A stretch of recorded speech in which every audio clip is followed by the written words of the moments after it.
first created in 1796 in a time where disease and illness were running rampant and people were desperate for a solution. To some extent, the healthcare field has been successful with vaccinations, but in the big picture, we have won the battle and lost the war. There has been so much collateral damage from vaccines. Since the time that vaccines were created, they have become a major basis of medical care.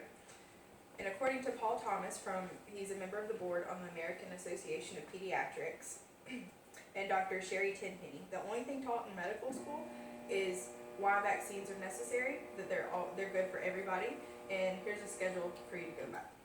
There's nothing taught about what is in them, what the harmful side effects are. They're just, here you go administer vaccines and be done with it. How are parents supposed to be properly informed about vaccines and make informed decisions for their children? Informed consent is when a physician or medical professional informs the person of all possible, informs guardians or patients about all the benefits of the procedure, the possible complications, and also possible other options besides the option they're giving you. This is not being done in America when it comes to vaccines. It's, here's your vaccine, you're going to get it and you're going to like it, and that's the end of it. Parents are not being informed about the deadly side effects. One thing that I found interesting is that the CDC and vaccine manufacturers are not held responsible for any terrible outcomes from vaccines or death or injuries.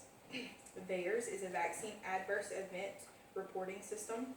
Last year they paid out $3.7 billion in vaccine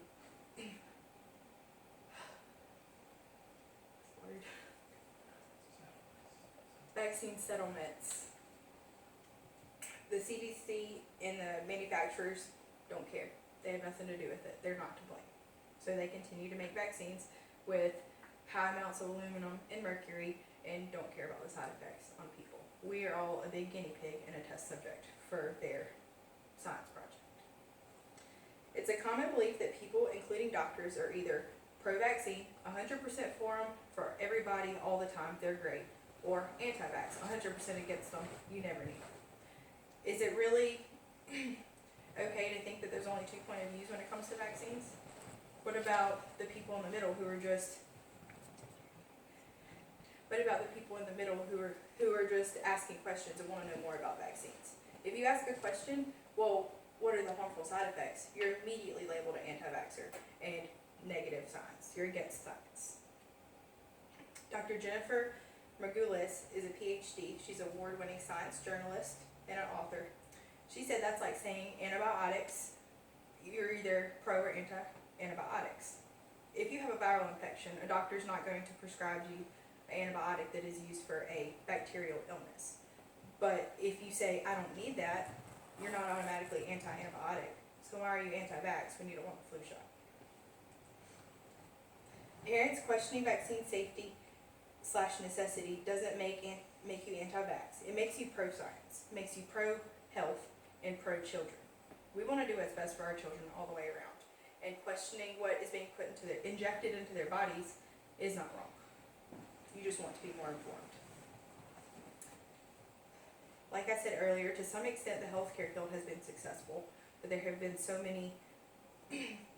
much collateral damage with this study.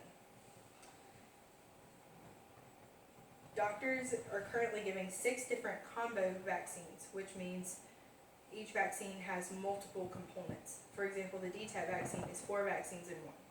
A 2-month-old child is getting 6 different vaccines at their 8-week checkup, and 3 of these contain more aluminum than their body can process safely. So you're adding toxicity on top of toxicity, and nobody's questioning it. Currently, 50 states have medical exemption, so if you have a medical reason to not get a vaccine, you can file paperwork, get it through, and you'll be medically exempt for having to have vaccines. 47 states have religious exemption and medical exemptions. So if you have a religious belief against vaccines or some ingredients to vaccines, then you do not have to get them. only 16 states have medical, religious, and a third exemption, which, whether it be philosophical, personal belief, you can choose whether or not. Mississippi is not one of these. We only have medical exemption, and all doctors are still pushy and hardly give out medical exemptions to anybody. If all states would allow all three types of exemptions, parents could make an informed decision for their children about vaccines and whether they could lower, and I feel like that we could lower the vaccine injury rate if we allowed this to happen. Doctors are obviously not informed well on vaccine ingredients as well, so if everybody was more educated, could have healthy discussions about vaccines, then we would all be healthier and in a better position to go forward in life. How are we supposed to trust doctors who don't even know what a vaccine is, pretty much? They know to give it, but they don't know what's in it, and they don't know the harmful side effects. So how are we supposed to trust our lives in their hands? How are we supposed to do that? I spoke about informed consent earlier, and we're not given that. So how are we supposed to make a decision for our children who we want the best for if we're not given proper information to make educated decisions? All states, I believe that all states should have all three exemptions, and we should all be educated and be able to have healthy discussions about the topic. Thank you.